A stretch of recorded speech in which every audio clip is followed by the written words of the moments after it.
والسلام على النبي وآله وصحبه وبارك وسلم. قال الله تعالى: وتبارك القرآن المجيد والفرقان الحميد. بسم الله الرحمن الرحيم. إن الله يأمر بالعدل والإحسان وإيتاء ذي القربى وينهى عن الفحشاء والمنكر والبغي يعظكم لعلكم تذكرون. صدق الله مولانا العظيم وصدق رسوله النبي الكريم الرؤوف الرحيم. اللهم نور قلوبنا بالقرآن وزين أخلاقنا بالقرآن وأدخلنا الجنة بالقرآن ونجنا من النار بالقرآن. قال الله تعالى: وتبارك في شان حبيبه مخبرا وآمرا إن الله وملائكته يصلون على النبي يا أيها الذين آمنوا صلوا عليه وسلموا تسليما. اللهم صل على سيدنا مولانا محمد عبد الوجود والكرم وآله وصحبه وبارك وسلم. حمد و تعریف توصیف اللہ جل کریم ذات برکات کے لیے جو خالق کائنات بھی ہے اور خالق شخصیات بھی.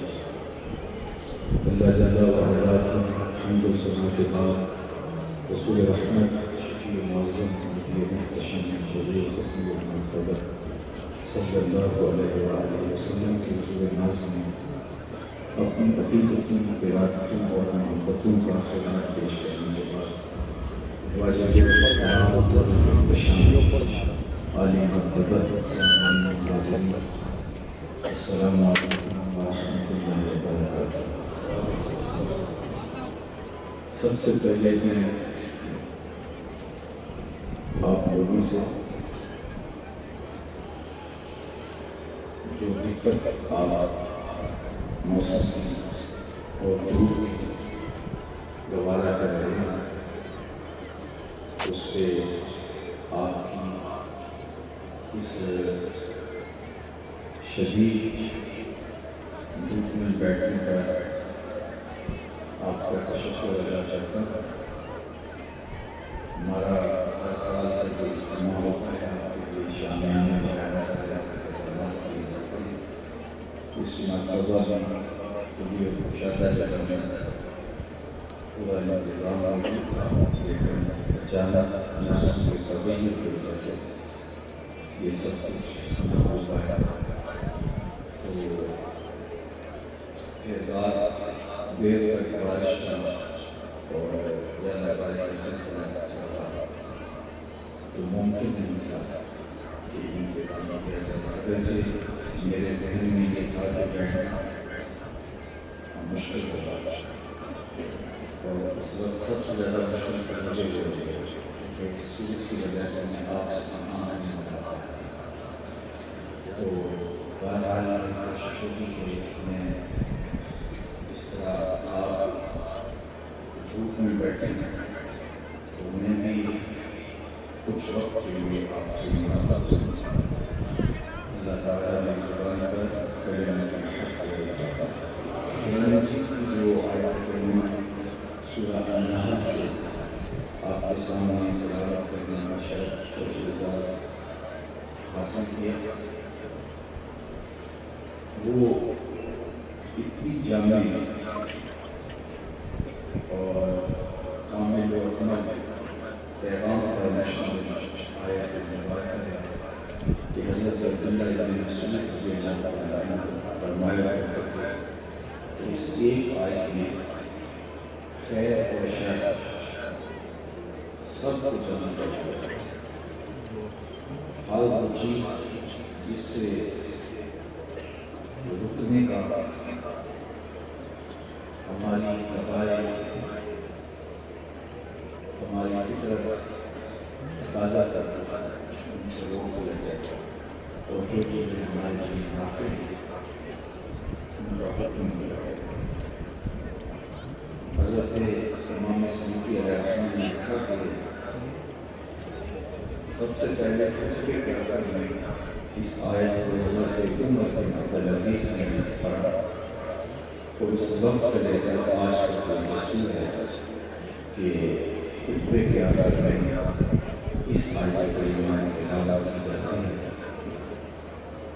جامعیت کے اعتبار سے اور اپنے مضامین کے اعتبار سے یہ صورت یہ آیت کریمہ اس بات کی متقاضی ہے کہ اس پر تفصیل سے گفتگو کی جائے، لیکن میں اپنے وقت میں حضرت عثمان بن مسعود رضی اللہ تعالیٰ عنہ جنت البقیع کے پہلے مرتبے ہیں، وہ فرماتے ہیں کہ حضور علیہ السلام کے ساتھ اس بنیاد پر میں ایمان کر لیا، لیکن میرے دل میں اس کا ایمان راسخ نہیں، لیکن جب یہ آیت کریمہ نازل ہوئی تو پھر اسلام میرے دل کی عطا برہمی بن گئی اور میں حضور علیہ السلام سے بے پناہ محبت کرتا ہوں۔ حضرت حسن بصری رضی اللہ تعالیٰ عنہ فرمایا کرتے تھے کہ اس آیت میں کوئی ایسی خیر نہیں جس کا ذکر نہ کر دیا ہو اور حکم نہ کرتا، کوئی ایسا شعر نہیں جس سے کہنا نہ دیا۔ یہ جامعیت کے اعتبار سے انتہائی اہمیت کی حامل آیت کریمہ ہے۔ تین چیزوں سے منع کیا گیا ہے اور تین چیزوں کا حکم دیا گیا ہے۔ جن تین چیزوں کا حکم دیا گیا ہے کون سی؟ ان اللہ بالعدل والاحسان وایتاء ذی القربی۔ اللہ نے تین چیزوں کا ہمیں حکم دیا، عدل کا، احسان کا اور قربا کے ساتھ اس میں سلوک کا۔ عدل سے مراد کیا ہے؟ حضرت سیدنا علی مرتضیٰ رضی اللہ تعالیٰ عنہ فرماتے ہیں کہ عدل سے مراد انصاف کرنا، قضاء بالحق، اقامۃ الحق علی صاحبہ ابن عاشور نے جس کا حق ہے اس تک حق پہنچے، اور جتنا حق ہے اتنا حق اس تک پہنچے جو یہ حق ہے۔ انصاف نصف آدھا درجہ، لیکن عدل انتہائی جامع ہے۔ ایک بکری کو کتنا چاہتا ہے اور ایک ہاتھی کو کتنا چاہتا ہے، ان دونوں کی جسامت اور ضرورت کے مطابق ان کو بانٹنا قربانی، یہ عدل ہے۔ آدھا آدھا کرتا ہے تو اس سے ہاتھی کا تو پیٹ نہیں بھرے گا اور بکری کے وہ ضرورت سے زیادہ ہے۔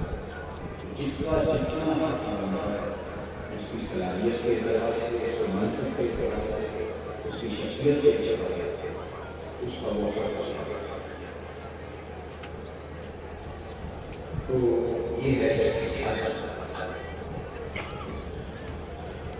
آپ اگر مجھے یہ پوچھیں کہ اسلام کا دوسرا نام کیا ہے تو میں آپ کو بلا تعامل اسلام کا دوسرا نام نظام عدل ہے۔ اسلام نے عدل کا حکم دیا اور عدل سے ہی ملکوں کے اندر سکون اور اطمینان پیدا ہوتا ہے۔ پاکستان معاشرت کی تشکیل عدل سے ہوتا ہے، لوگوں کی صلاحیتوں کے اندر نفاذ عدل انصاف ہے۔ معاشرے میں اصل عدل کے ذریعے سے اور اللہ تعالیٰ شاہ نے ہمیں عدل کرنے کا حکم دیا، یہ نفس کے شاہ ہیں۔ اللہ کا حکم ہے، اسلام نے ارشاد فرمایا سبعۃ یظلهم اللہ تعالی فی ظلہ یوم لا ظل الا ظلہ۔ سات اشخاص قیامت میں فرق کی دھوپ میں جب کوئی سایہ نہیں ہوتا ہے، اللہ کا سستم کو اپنے عرش کا کرنا چاہتا ہے۔ یہ جس دھوپ میں آپ بیٹھے ہیں یہ اس بات کا مذہب لیے ہوئے نہیں،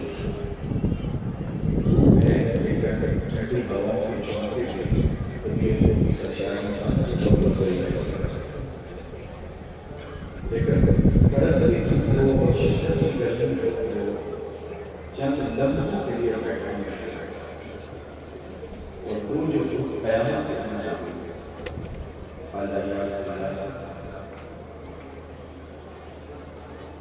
روز قیامت جو جہنمیوں کو اور بدعمالوں کو اس کی روح کی وجہ سے پسینہ آئے گا، اس کا اگر ایک قطرہ مہینہ کرتا دیا جائے تو پہاڑ اور وہ اتنا متاثر اور بدبودار کہ اگر یہ خاتون کے بڑے قطرہ ڈالنے انسان کو انسان آ جائے بدبو سے جانوروں کو بنا پھینک اس سخت گرمی کے ماحول میں سایہ کی ضرورت نہیں، لیکن سایہ میرا شہر اور سات شخص ان میں سے پہلا شخص امام عادل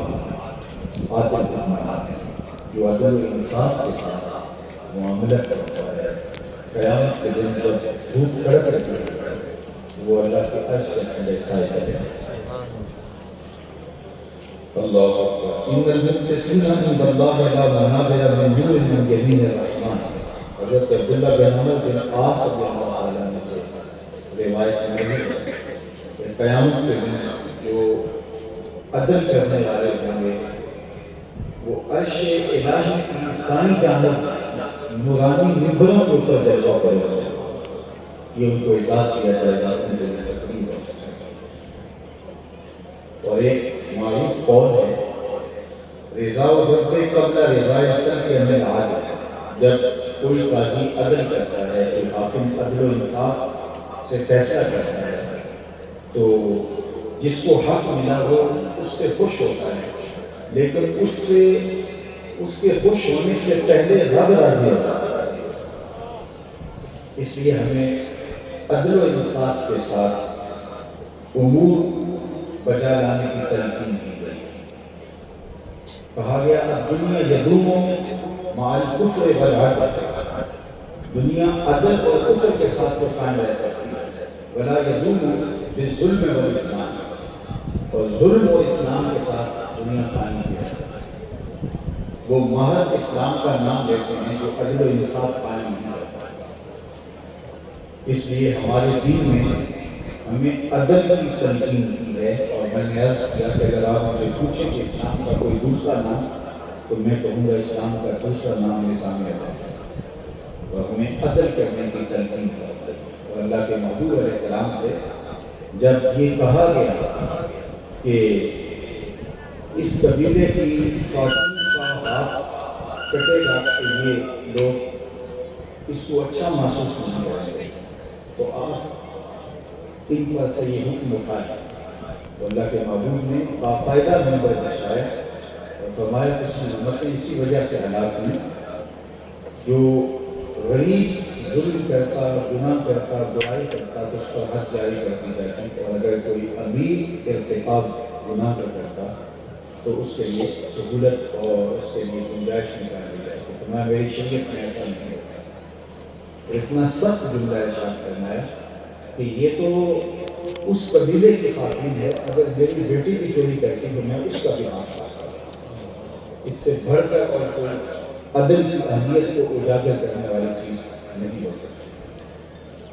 تو اس لیے ہمیں عدل و انصاف کا حکم دیا تو ہمارا رب ہمیں عدل کرنے کی تلقین کرتا ہے۔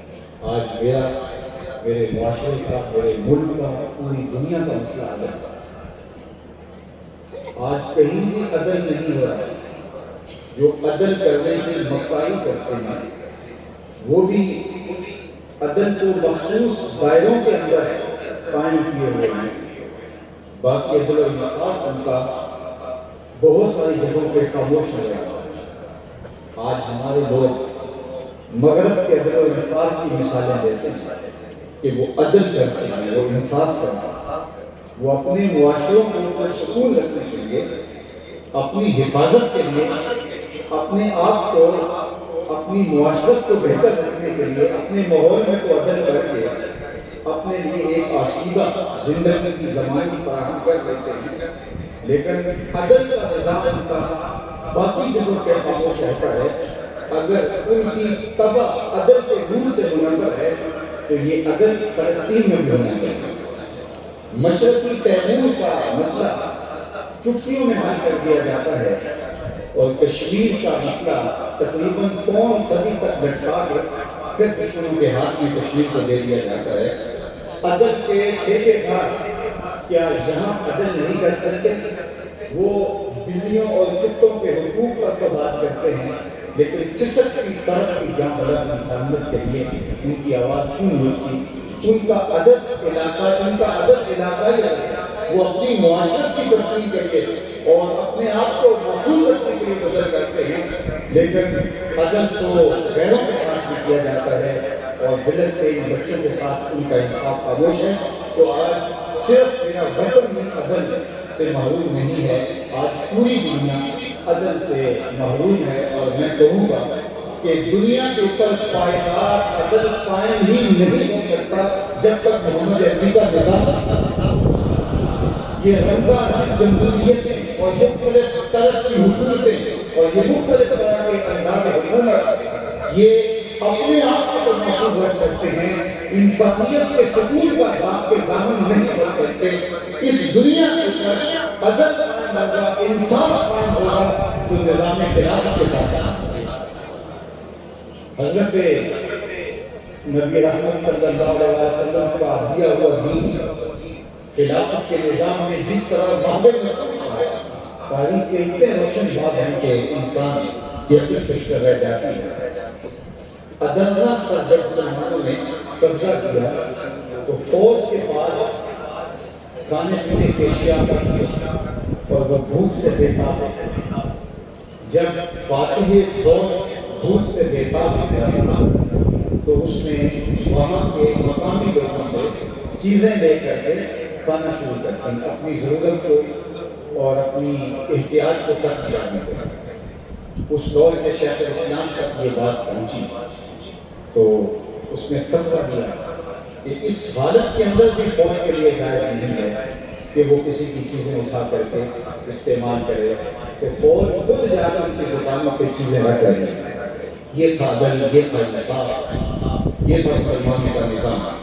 اس لیے آج گلیوں سے لے کے بازاروں پر، چوکوں چوراہوں سے لے کر کے ہماری عدالتوں تک اور عالمی سطح پر عدل مفقود ہے۔ جہاں ہماری اپنی ضرورت ہوتی ہے وہاں ہماری عدالتیں رات کو بھی کھل جاتی ہیں۔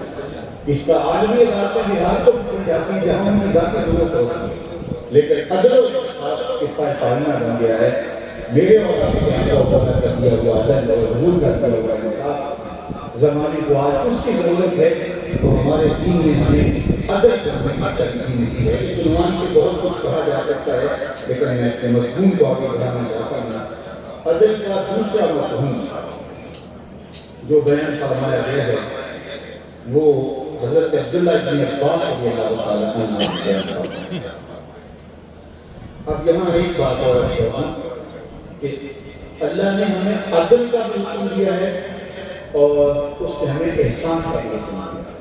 اب احسان سے مراد تفضل اور مہربانی، تو ہمیں عدل کرنے کا بھی حکم دیا، لیکن جہاں معاملہ ہمارا اپنا ہو تو وہاں لوگوں پر ہم احسان کریں، اس میں سلوک کریں۔ ابو جعفر منصور عباسی خلیفہ گزرا ہے، اس کے زمانے میں کسی عامل کی شکایت لے کر کے لوگ اس کے پاس آئے تو اس نے عامل کو بھی بلایا۔ لوگوں نے کہا کہ یہ ہمارے ساتھ زیادتی کرتا ہے، تو اس نے بادشاہ کے دربار میں، خلیفے کے دربار میں کھڑے ہو کر کے باقاعدہ اپنی صفائی پیش کی اور لوگ لاجواب ہو گئے اور اس کا جواب نہ دے سکتے۔ تو ایک نوجوان وہاں موجود تھا، اس نے ابو جعفر منصور عباسی سے مخاطب ہو کے کہا، تو انہوں نے مجید کی آیت پڑھی ان اللہ یامر بالعدل والاحسان۔ اس نے کہا بادشاہ سلامت، یہ جو کہہ رہا ہے درست ہے، لیکن اس نے عدل کیا ہے، اس نے احسان نہیں کیا۔ تو ہمارا دین ہمیں عدل کرنے کی تلقین بھی کرتا ہے اور احسان کرنے کی تلقین بھی کرتا ہے۔ اللہ اکبر۔ امام راغب الاصفہانی نے کہا کہ احسان یہ ہے کہ عقلی طور پہ، قلبی طور پہ اور حصی طور پہ ہر طرح احسان محسوس ہو، دکھائی دے رہا ہو، تو یہ احسان ہے۔ اللہ اکبر۔ محمد بن قاب القرظی، ان کو حضرت عمر بن عبدالعزیز نے بلایا اور کہا کہ مجھے بتاؤ کہ عدل کیا ہے اور احسان کیا ہے۔ تو انہوں نے جو جواب دیا سنی، انہوں نے کہا کہ کن لصغیر الناس ابا، جو تم سے چھوٹے ہیں ان کے باپ بن جاؤ، ولکبیرہم ابنا، اور جو تم سے بڑے ہیں ان کے بیٹے بن جاؤ، وللمثل منہم اخا، اور جو تمہارے برابر کے ان کے بھائی بن جاؤ، وللنساء کذالک، اور عورتوں کا معاملہ بھی ایسا ہے، وآتِ بالناس علی قدر ذنوبہم ولا قدر اجسامہم، اور لوگوں کو جب تم سزا دو تو ان کے اجسام کے مطابق اور ان کے گناہوں کے مطابق، اور سب کو ایک کوڑے سے سزا دو۔ اللہ اکبر۔ تو یہ عدل و احسان کا علم ہے کہ آپ کس کے ساتھ کیا سلوک کرنا ہے، یہ ہمارا دین ہمیں سکھاتا ہے۔ حضرت عیسیٰ علیہ السلام نے احسان کی بڑی خوبصورت تعریف کی۔ انہوں نے کہا احسان یہ ہے کہ جس نے تیرے ساتھ برائی کی ہو تو اس کے ساتھ احسان ہے، اور جس نے تیرے ساتھ احسان کیا ہے تو اس سے بہتر انداز سے اس کے ساتھ پیش آئے، یہ احسان ہے۔ تو ہمارے دین نے ہمیں عدل و انصاف کرنے کا حکم دیا ہے تاکہ ہماری خوبصورت زندگی عدل و احسان کے ساتھ جو ہے وہ ترتیب پائے۔ حضرت عبداللہ ابن عباس فرماتے ہیں کہ عدل سے مراد لا الہ الا اللہ محمد رسول اللہ کہنا، توحید ہے عدل سے مراد، اور احسان سے مراد فرائض کی ادائیگی ہے۔ لیکن علماء تفسیر نے اس پہ گفتگو کی کہ حدیث احسان میں جو فرائض ہیں ان کو بیان فرمایا گیا اور ان کو عین اسلام قرار دیا۔ تو وہ فرماتے ہیں کہ احسان سے مراد یہی ہے ان تعبد اللہ کأنک تراہ فإن لم تکن تراہ فإنہ یراک، تو اللہ کی عبادت اس طرح کرے کہ گویا تو اسے دیکھ رہا ہے، اور اگر تیری یہ کیفیت پیدا نہیں ہوتی تو کم از کم تیری یہ کیفیت پیدا ہونی چاہیے کہ وہ تجھے دیکھ رہا ہے۔ تو انسان جب اس تصور میں ہو کہ میرا رب مجھے دیکھ رہا ہے تو اس کی زندگی خود بخود مرتب ہو جاتا ہے۔ یہ تو اعلیٰ درجہ ہے کہ وہ اس تصور پہ ہو اور اس روحانی مرتبے پہ ہو کہ گویا وہ عبادت کرتے ہوئے اپنے رب کی زیارت کرتا ہے۔ سیدنا علی مرتضیٰ رضی اللہ تعالیٰ عنہ سے کسی نے کہا تھا جس رب کو سجدہ کرتے ہو اس رب کو کبھی دیکھا بھی ہے؟ وہ بولے لم عابد ربا لم اراه، علی جب تک دیکھتا نہیں سجدے میں سر ہی نہیں دیتا۔ تو یہ کیفیت تو خواص کی ہے، لیکن عوام کو کم از کم اس کیفیت میں ڈوبا رہنا چاہیے کہ میرا اللہ مجھے دیکھ رہا ہے، اور یہ تصور جب انسان کی زندگی کے ساتھ جڑ جاتا ہے تو پھر گناہ کرنا مشکل ہی نہیں، محال ہو جاتا ہے کہ میرا اللہ مجھے دیکھ رہا ہے۔ ذکر کی مختلف تعریفیں مختلف لوگوں نے کی، میرے خیال میں سب سے بہتر تعریف ذکر کی حضرت شیخ احمد مجدد الفسانی علیہ رحمہ نے کی۔ وہ فرماتے ہیں حقیقت میں ذکر رفع الغفلہ، ذکر کی حقیقت یہ ہے کہ غفلت ظاہر ہو جائے، انسان ہر وقت اس تصور میں رہے کہ میرا کوئی معبود ہے اور میں اس کا بندہ ہوں اور میں اس کے دائرہ اختیار میں ہوں، اس کی مرضی کے بغیر میرے قدر نہیں ہو سکتا۔ تو یہ تصور کہ میرا اللہ مجھے دیکھ رہا ہے اور میں اس کا عبد ہوں اور وہ میرا معبود پر حق ہے اور میں اس کے حکم سے باہر قدم نہیں اٹھا سکتا، یہ انسان کی زندگی کو خود بخود مرتب کر دیتا ہے۔ اللہ اکبر۔ آپ جانتے ہیں کہ اسی عقیدے میں کہ میرا اللہ مجھے دیکھ رہا ہے بند کمروں میں لوگوں کو گناہوں سے بچایا ہے۔ حضرت سیدنا یوسف علیہ السلام کو جب بند کمرے میں ساتویں کوٹری میں زلیخا لے جاتی ہے اور ساتوں دروازے میں پتھر کر دیتے ہیں اور بہت کے آگے میں اوپر میں موٹا کپڑا ڈال کے رہتی ہے تاکہ اب تو آ جاؤ گا، کوئی نہیں دیکھ رہا، تو یہ عقیدہ روشنی دیتا ہے کہ میرا اللہ مجھے دیکھ رہا ہے۔ جناب یوسف کہتے ہیں کہ تو اس بت سے بھی چھپ گئی ہے جس کی بے نور آنکھیں کچھ دیکھ نہیں پاتی، تو کیا میں اس رب سے حیا نہ کروں جو اس بند کوٹری میں بھی دیکھے؟ تو پھر گناہ کیا، گناہ کا تصور بھی محال ہو جاتا ہے کہ میرا اللہ مجھے دیکھ رہا ہے. تو فرمایا کہ یہ تصور کہ تو عبادت اس طرح کرے کہ تیرا اللہ تجھے دیکھ رہا ہے، اور یہ اعلیٰ درجہ ہے کہ تو رب کو دیکھ رہا ہے. تو فرمایا یہ احسان کی صورت ہے. تو توحید اور اس کے بعد احسان کا یہ عمل. حضرت سفیان بن عیینہ رضی اللہ تعالیٰ عنہ نے، جو مشہور تابعی ہیں، انہوں نے عدل کی یہاں ایک اور خوبصورت تعریف کی. العدل ها هنا اشتراء السریرۃ والاعلان. فرمایا عدل یہاں یہ ہے کہ تمہارا مخفی عمل اور تمہارا اعلانی عمل، تمہارا پردہ اخفاء کے اندر تمہارے اعمال، تمہاری پوشیدگی کے اندر تمہارا رہنا سہنا، اور تمہارا اعلانیہ، تمہارا انداز زندگی، انداز حیات کو برابر ہونا چاہیے.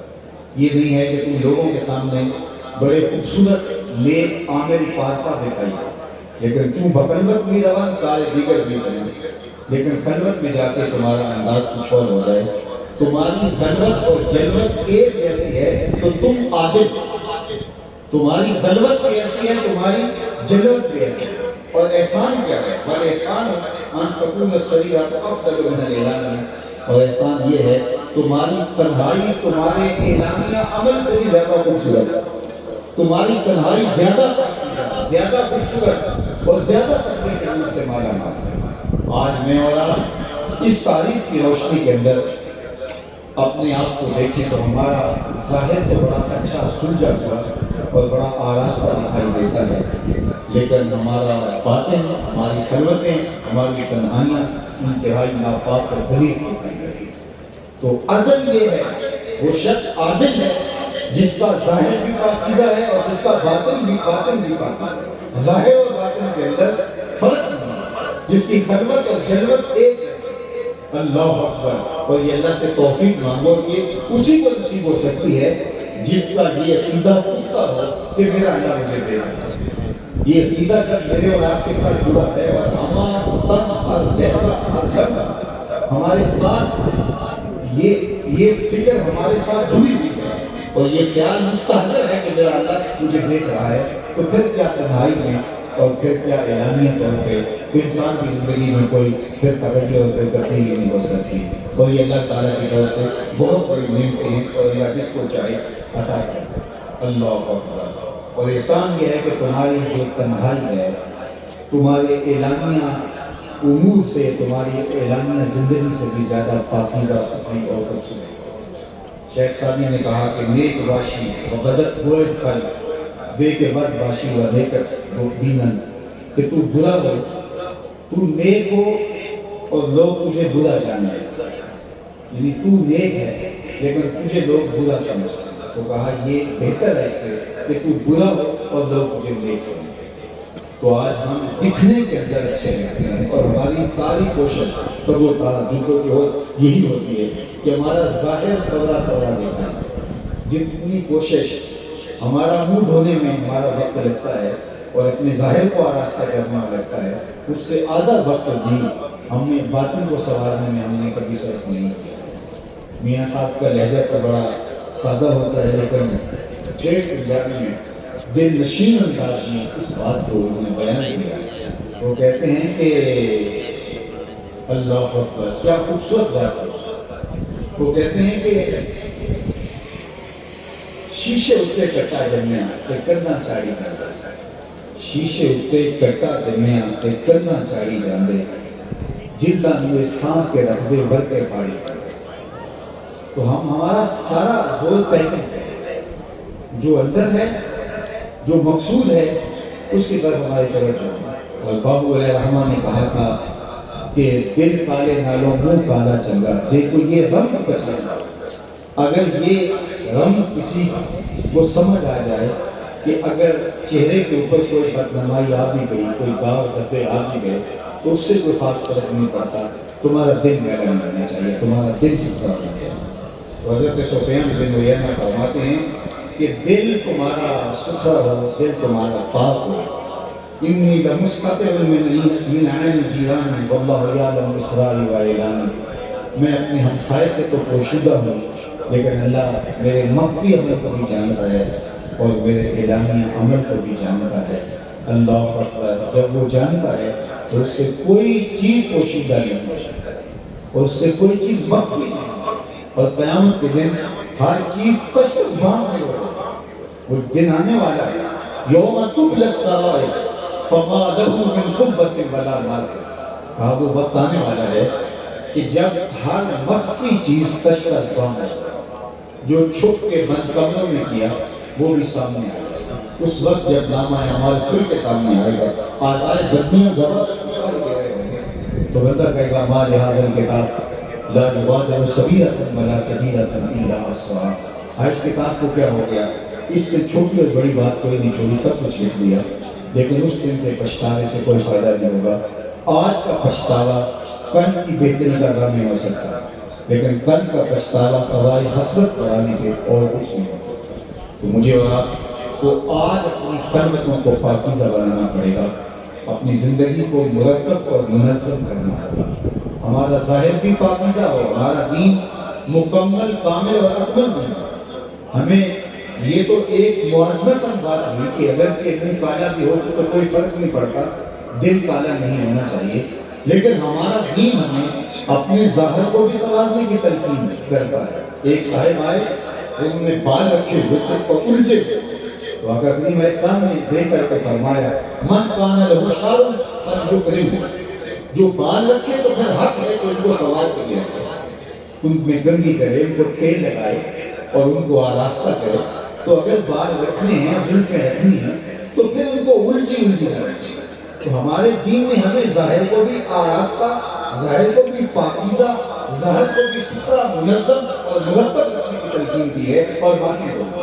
لیکن زیادہ ترجیح ہمارے باطن کی ستھرائی اور باطن کی پاکیزگی اور باطن کی عفت ہے.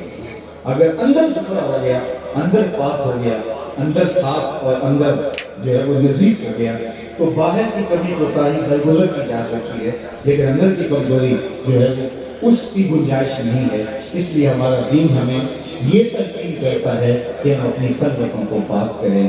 ارا زبیب النملۃ السودا, کالی رات کے اندھیرے میں کالے پتھر پر کالے رنگ کی چیونٹی جب چلتی ہے تو اس کے ننھے اور مہین قدموں سے سینہ سنگ کے اوپر جو ایک رحمی اور گمانی لکیر بنتی ہے جس کو خود زمین سے بھی دیکھنا ممکن نہیں ہے, تو ہمارا رب اس کو یوں دیکھتا ہے جس طرح دیواریں چین کو دیکھتا ہے. تو وہ رب جو کالی رات کے اندھیرے میں چیونٹی کے مہین قدموں سے سینہ سنگ کے بننے والی لکیر کو بھی دیکھتا ہے, کیا وہ خیالات اس تقریم کے آنے والے ابھرنے والے خیالات کو اور تصورات کو اور چیزوں کو کیا وہ ملاحظہ نہیں فرماتا؟ تو جب سب کچھ اس کی نگاہ میں ہے, سب کچھ اس کی نظر میں ہے, تو پھر کس طرح ہماری زندگی اللہ کے حکام سے باہر ہو سکتی ہے؟ قیامت کے دن اس کے حضور ہم نے